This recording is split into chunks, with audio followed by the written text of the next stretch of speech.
Hello, Izzy. Hello, dear listeners. Today, we're diving into the challenge most of our students have, right? Into watching movies in English without subtitles.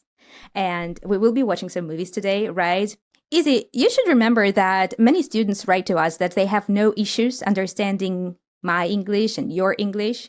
But when it comes to watching movies in English, that's when they try to reach out for the remote to turn on subtitles because they just don't get what the characters are saying. So I was wondering if we were starring in one of the movies or shows on Netflix, would they be still able to understand our English?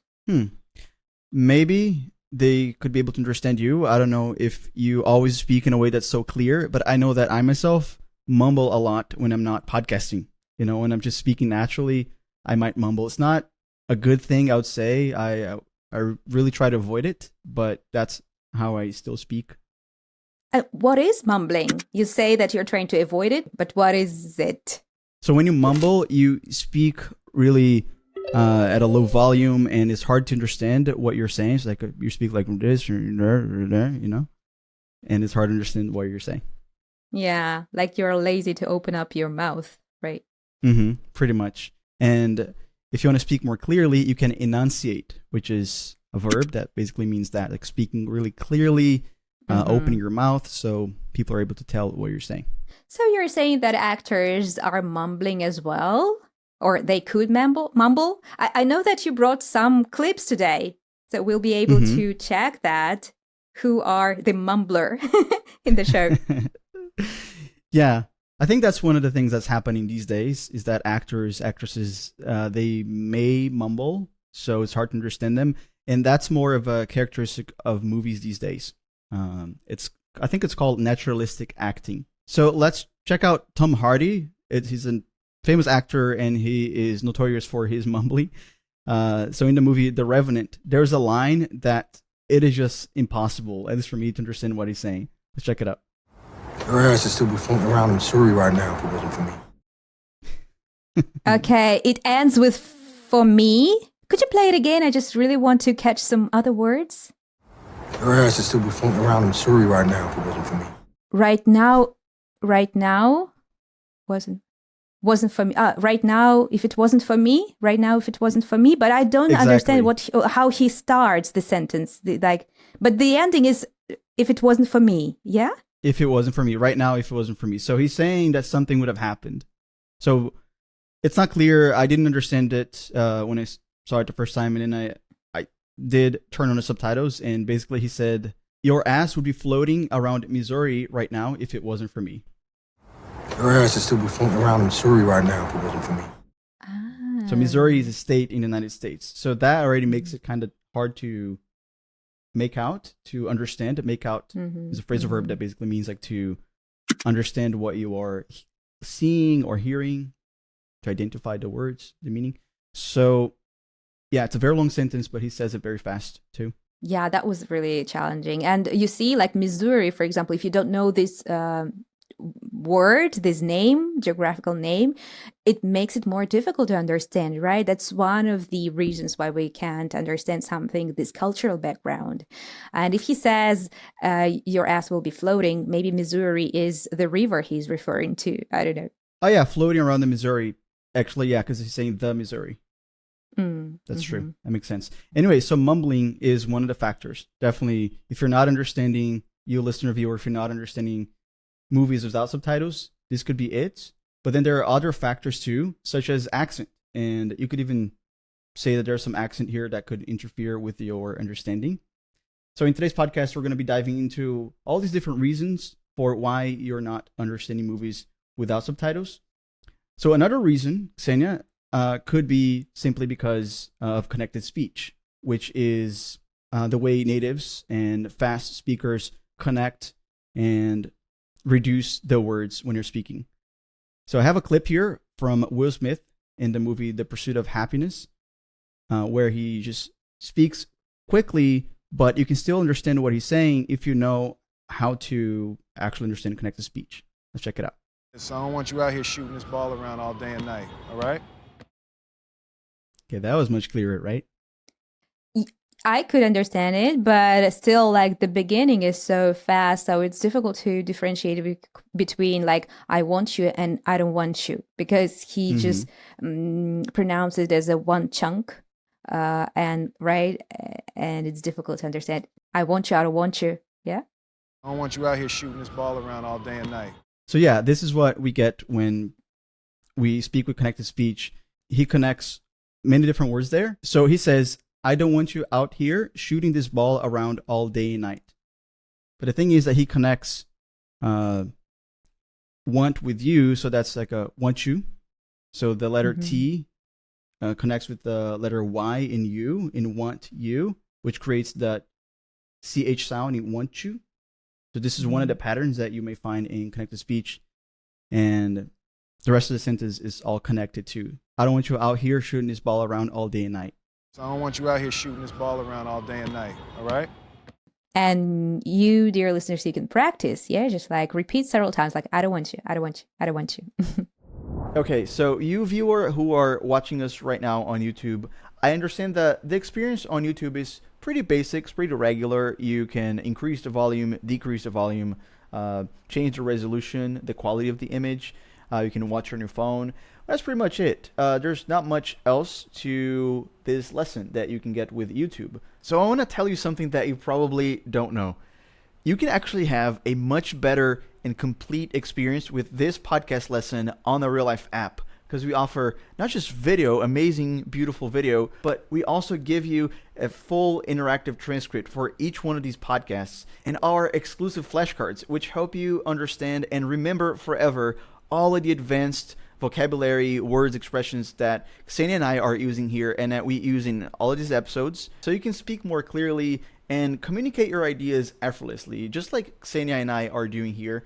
Because as you know, we are not native speakers. We are non-native speakers of English. And I can tell you that using flashcards is the fastest way for you to develop your advanced vocabulary today. So what are you still doing here? You should give it a try right now. I'm telling you, you're going to love it. Pause this video and download the RealLife app. You can search for it on Google Play or the App Store. Just search for RealLife English, or just simply click the link in the description below. And I'm so excited about this. I'll see you there. Ah, yeah. Do you understand movies when you watch them without subtitles? Do you actually understand 100% of what you were hearing? Not always easy. And you know what's funny? Before I knew the topic of today's podcast, so I wanted to challenge myself 2 days ago. And I failed because somehow it wasn't the right choice. So I picked up the first series on Netflix that showed up for me. It was the show is called Unstable. So I was having my lunch, and while eating, I was watching like 2 short episodes of the show, and oh my God, I understood everything, like 100%. The only thing I didn't catch was only because I didn't know the name of this meal. So one of the characters said, I got us kettle corn. And what? I got us kettle corn. What? And I Googled just turned on subtitles, and I read kettle corn. So it's like a brand or just type of corn, which I didn't know. But yeah, you were saying, and I should be honest, like there are shows that I can't understand 100%. And it also very often related to, the way actors are pronouncing their words or the accent they are speaking with. Yeah, oftentimes I think for me, the main problem is the accent. When I watch shows, especially in British English, for me is really hard. I don't really have that input. I don't normally listen to so much British English. So I just struggle. And that's okay. I think for me, if I really want to, if it's a goal for me, if it becomes a goal for me to want to understand British English 100%, I know that I need to listen more. So don't take it too hard on myself. And it's not the end of the world, right? I just need to be curious. Like a lot of times I'm just listening to something, it's like, wait, I don't know that word. Or I may know that word, but I don't understand it. So I just pause, turn on subtitles, and I do that shamelessly, really. When you do something shamelessly, what is it? How do you do that? So you have the word shame, which is when you feel that people are judging you and you feel embarrassed, or maybe you feel guilty, and yeah, you're just concerned with how people are perceiving and seeing you, so you feel shame. And to be shameless is to not feel shame. And shamelessly is an adverb for pretty much doing something in a shameless way. So I turn on subtitles and I watch movies shamelessly when I'm actually doing that for the purpose of learning, which is okay. I think it's a great tool. That is interesting. Yeah, that is interesting. That's exactly what I wanted to ask you, because we can watch movies with the subtitles, right? It's okay to do that. And especially English learners, because sometimes it can be really helpful in your English learning. And are there any, I know, we will be talking about lots of positive things of using subtitles in your learning process, but still I wanted to ask you, are there any downsides to using subtitles? Are there, or do they affect your English in a way that is not desirable? Not really, unless you get addicted to use subtitles and they kind of become like crutches. I think they should be more like training wheels, not crutches. What is crutches? Training wheel is those wheels on a bicycle for kids to learn how to ride a bike. But crutches, what is a crutch? So a crutch is that device, that object that you use to support yourself when you can't walk properly because maybe you hurt yourself, and you can't use both feet. Then it's that object, like an elongated object that you use to support yourself. And that's it. So subtitles, if you understand that they are more like training wheels, and eventually, you can actually watch a movie without subtitles, great. But if you find yourself using subtitles all the time and you feel insecure about watching something without subtitles, then I'd really alert you and tell you, like, be careful and just give it a try. Challenge yourself. It's not the end of the world if you don't understand. Actually, if you have that curiosity, that sense of wonder for the sounds you're hearing, it's going to be even more interesting to not have subtitles and be like, what did he say? But that's exactly how we teach on our Learn English with TV channel, right? We show a clip with the subtitles. We then explain all the vocabulary. And then we test comprehension of students by showing the clip one more time without subtitles. Yeah, that's the way they can do it, like by watching movies on their own. So see subtitles as a tool, as something that helps you to get prepared. But but you're saying that there is this risk of getting addicted. What did you mean by that? Could you expand on this more? It's out of insecurity. So you feel like you can use subtitles to understand everything, because like you feel really lost if you don't understand 100% of what you're hearing. But let me tell you a secret, you listener, viewer, that natives and fluent speakers, we don't understand 100% of what we're hearing all the time. There are lots of times when we may get 90%, or there's a word that we missed, but we understand through context. So it's okay. So just challenge yourself and don't feel that insecurity, because it's not a big deal. And you mentioned Learn English TV series, our YouTube channel, which we can link that in the description. And we do have a great method there that I myself used for learning English. Obviously, the channel didn't exist at the time, but surprisingly, I used the same method, which is I would watch the subtitles, then really learn all the advanced vocabulary, the connected speech, the culture context, those three elements in particular. And then I'll challenge myself to watch without subtitles. So this would actually be my advice to anyone who's struggling to understand movies because of simply advanced English. It's not because of the sound mixing, which is another factor, by the way. Sometimes movies are difficult to understand because the sound is just so muffled and it's just like done on purpose. Some directors do that for some reason.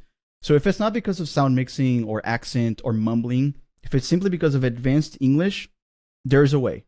I think that's the perfect place to shout out our learner of the week, who is learning with us and who benefited from our lessons on both channels and from our podcast. And their name is 𝗥𝗲𝗹𝗟 And they write, I'm incredibly grateful for Real Life English. I follow your content every day, and it's made a huge difference in my understanding of English. I can now confidently follow my favorite movies and TV shows, and I feel like my English is growing by leaps and bounds. I'm excited to continue learning and becoming a fluent speaker. Real Life English has been instrumental in my journey, and I'm confident that I'll be a confident speaker soon. Oh, yeah. Nice. There was a nice expression there. They're learning by leaps and bounds. What does that mean? Mm-hmm. Yeah, I find it so interesting. A really nice expression, an idiom actually. By leaps and bounds means in great quantity and fast. So they are learning a lot, and the pace of their learning is fast. All right, Ksenia. So you were talking about accents, and I said that it is one of the reasons why sometimes I don't understand. And we made a lesson some time ago on the series Peaky Blinders, which contains British English, and not just British English, it's the Birmingham accent from a town called Birmingham. And it's just so difficult to understand this. I spoke with Ethan the other day, and he said the same things. Like, he's a native, and for him, it's really difficult to understand. And even Andrea, who used to be a host on his podcast, she's British, and she would say, I turn on subtitles for watching a series. So I thought we could actually listen to them, to Ethan and Andrea, talking about this on another episode of this podcast that we did a few years ago. Let's check it out. Depending on the type of accent, it's very difficult to understand some TV shows. For example, Peaky Blinders. Like, I always watch that show with subtitles. I have a clip here from the TV series Peaky Blinders, so let's see how difficult it actually is to understand the characters in that show. Devoted to the care of the orphan girls of South Birmingham, yeah? What? Could you... No, I didn't understand a word. I didn't catch a word. Could you play it again, please? Devoted to the care of the orphan girls of South Birmingham, yeah?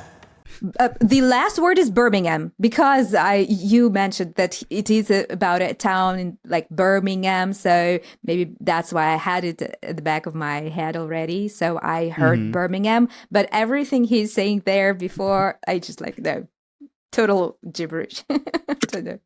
He's saying devoted to the care of the orphan girls at South Birmingham. Devoted to the care of orphan girls of South Birmingham. South Birmingham. Okay. Orphan girls, girls without parents. So probably it's like about orphanage, right? Orphanage house. Yeah. And devoted is like to committed, like he is taking care and he committed to take care. I've watched a couple of episodes, or maybe the whole season 1. I remember there was something about taking care of the orphanage, right? Yeah, he's talking about an institution that is supposedly devoted to the care of these orphan girls in this area of South Birmingham. Let's listen one more time and understand what's the difference between this accent and, for example, the accent that I use when I speak, which is more American. Devoted to the care of the orphan girls of South Birmingham, yeah? Now that you told me, I heard devoted and orphan. I think it's I still hear house, but maybe it's south. So it's still difficult, but at least now I hear the devoted and girls, I guess.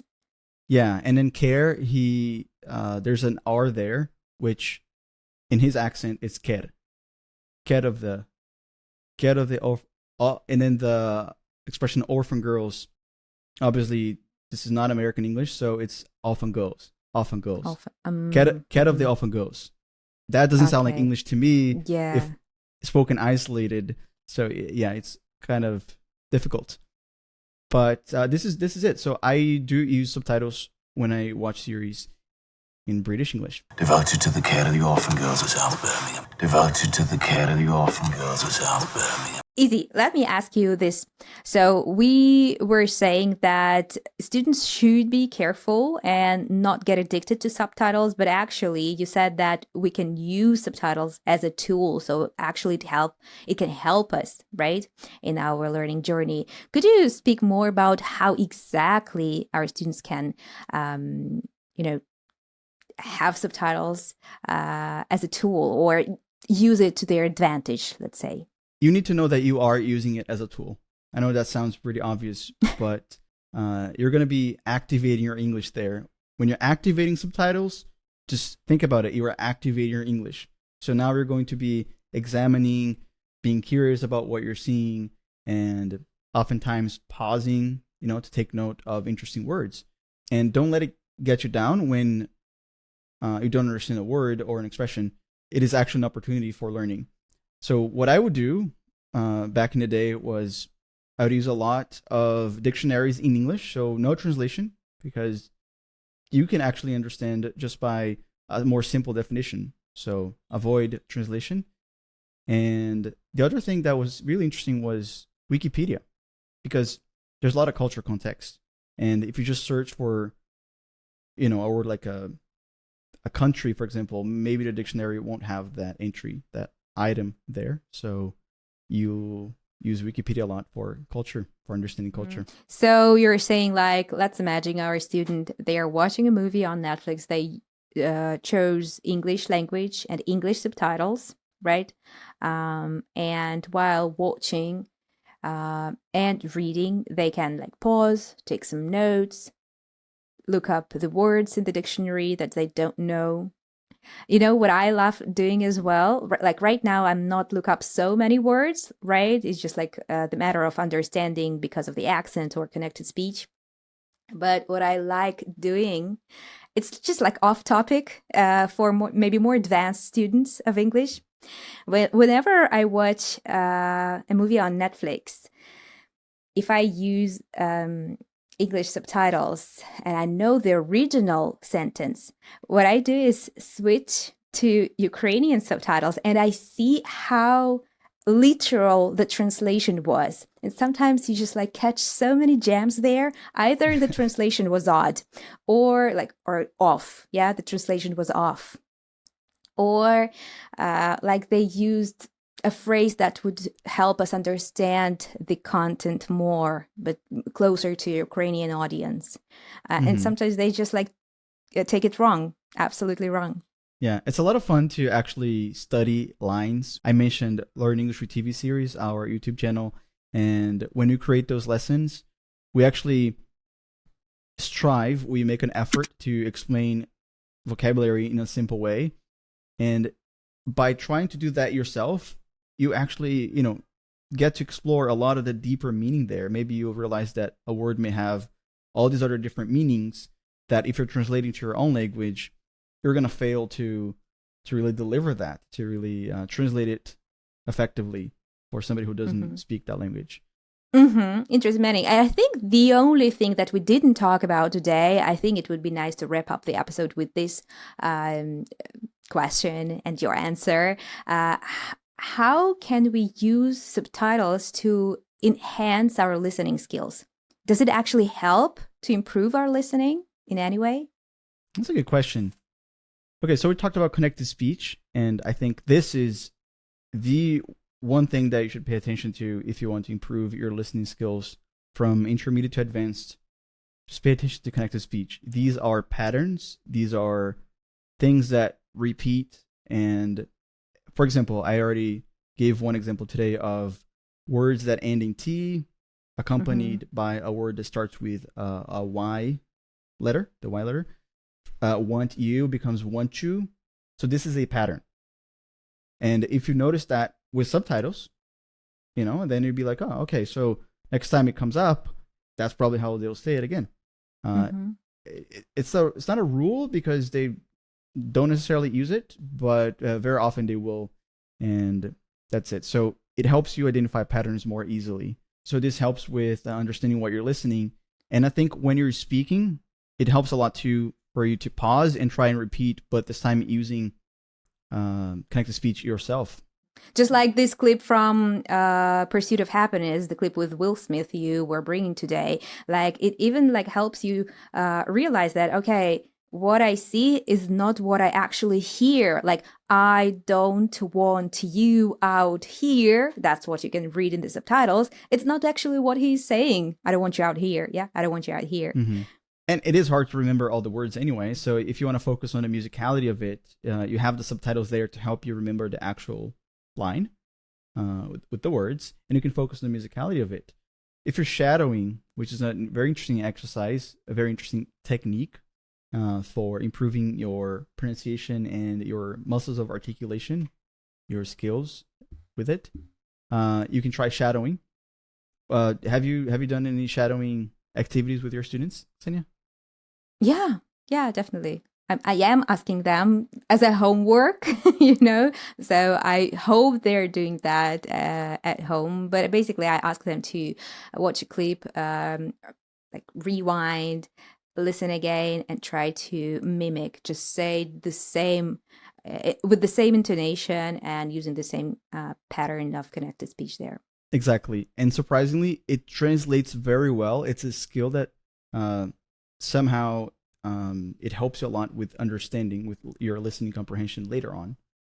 Because if you're able to say it, very likely able to understand it. So yeah, it's I connected, used a lot of shadowing right? too. Yeah. And when I did it, I remembered that, for example, with TED Talks, I'd watch an entire TED Talk and then I'd try and shadow the entire thing. And then when listening without subtitles, it was so easy to get. And even the connected speech, I would just immediately understand it, you know, because I was able to say it. So it makes a huge difference. Awesome. I think it's time for us to switch to what I'm digging part. So what have you been digging, Ksenia? I'm so glad you asked. Okay, so as I mentioned at the very beginning, there's too much going on right now in my life. So I have what to tell in the next episodes as well. So today I'll only share one thing. Ta-da! We have a puppy!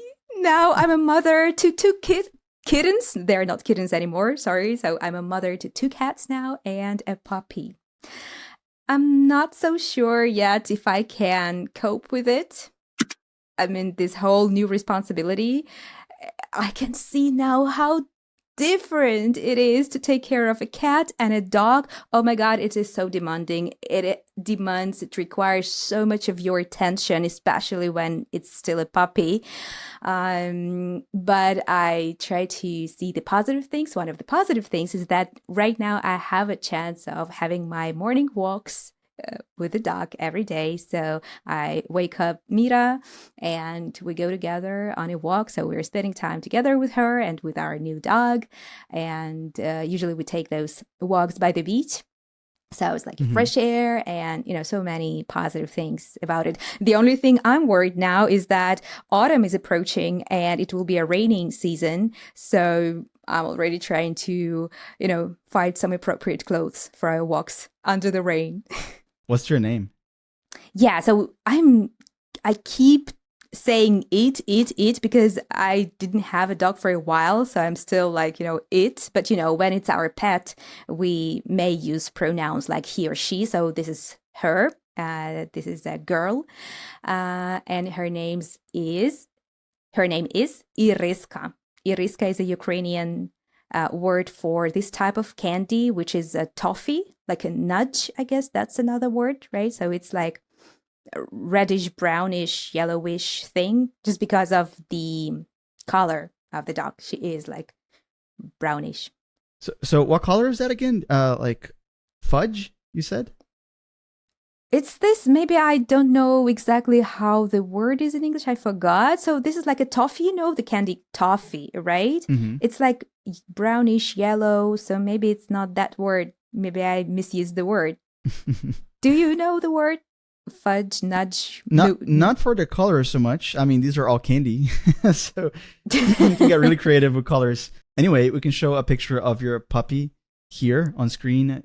Dear listener, if you're not on the RealLife app right now, you should, because we have video. This is a video podcast on the RealLife app, and it's a way better experience. You get full interactive transcript, flashcards, and it's so easy to follow everything we are saying here on this podcast on the RealLife app. So download it right now. You can go to the Google Play Store or Apple App Store and search for RealLife English, or just click on the link in the description. I bet you are having trouble feeding it because how young is it? How young is it? Okay, so there's the thing. I don't know exactly how old is she or how old she is because we took her from the shelter. So she was rescued from the street. And like approximately, I could give her like around 4 months, maybe.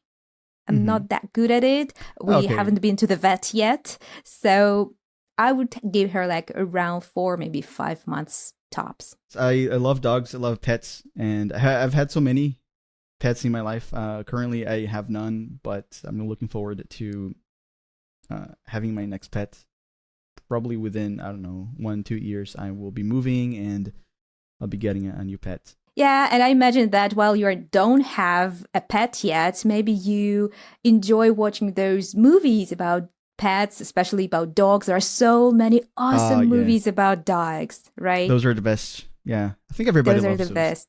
So guys, I don't know if you remember, maybe try to rack your memory a little bit and write us in the comment about the last movie that you tried to watch in English and you found it hard to understand, so you used subtitles. Did it help? How did you use it to learn some new vocab? Take this opportunity to practice your English and just share with us more about your learning journey. You can do it by leaving a comment here on YouTube if you're watching it on YouTube, or just write us an email at hello@reallifeglobal.com. We would love to hear from you more. Yeah, and this is a great opportunity too for you to understand what's going on. Why is it that you are struggling to understand movies without subtitles? Was it because of advanced English? Was it because of accent? Because of mumbling? Sound mixing? We gave you these 4 different factors today that could be going on. And most likely it's because of advanced English. It's vocabulary, connected speech, culture context. And that'll really help you take your listening comprehension from intermediate to advanced. Just like we read the comment from our fan Abir today. And you can do it just like they did and level up your English by leaps and bounds. And we would be so grateful if you could help us grow, help our channel grow, help us bring you more quality content and our weekly lessons that are so beneficial to so many students. So by leaving us a 5-star review on Google Play or Apple Store, you help other students find this content easier and help us build the world beyond borders, building this strong community of English learners worldwide. And if you enjoy this podcast, please subscribe to our channel, leave us a comment, and also you can hit the bell down below so that you never miss any of our newest lessons. Okay, thank you so much, guys, for staying with us today, for watching and trying to understand those clips from the movies. That was so much fun, yeah? And remember, no matter what divides us, that what unites us is far greater. 1, 2, 3. Oh, yeah. And yeah, today's podcast for you, listener, viewer, it'll be all about music. I love Coldplay. I think it's jumping from one playlist to another playlist for my road trips. And I remember the last road trip we were taking, right now in Ukraine, it's not that easy to travel. But the last one was with Dua Lipa on repeat on our way to the seaside here in Ukraine. So I think I learned all the songs by heart during that trip because it took us like around 7 hours.